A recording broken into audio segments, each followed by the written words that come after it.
Aurinko on laskemassa. Kello on nyt 5:30 ja työt edelleen jatkuu täällä rakennustyömaalla.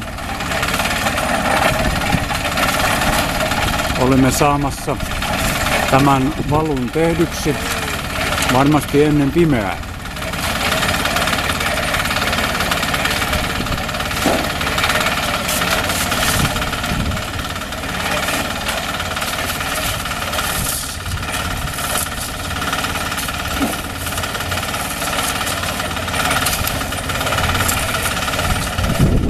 Tässä lastataan sepeliä ämpäreihin ja sitten sepelin matka myllyyn alkaa.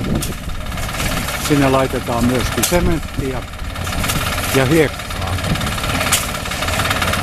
Sitten se valmis ura kipataan tuohon lattialle ja siitä sitten lapiolla otetaan takaisin kärryyn ja kärrätään muutama metri ja se saadaan sitten paikalle. Ja siellä miehet sitten tasoittaa sen. Täällä tämä betoni on oikeastaan aika vetelää. Se on myöskin hyvin vahvaa ja sitä nyt pitäisi tulla sitten kestävällä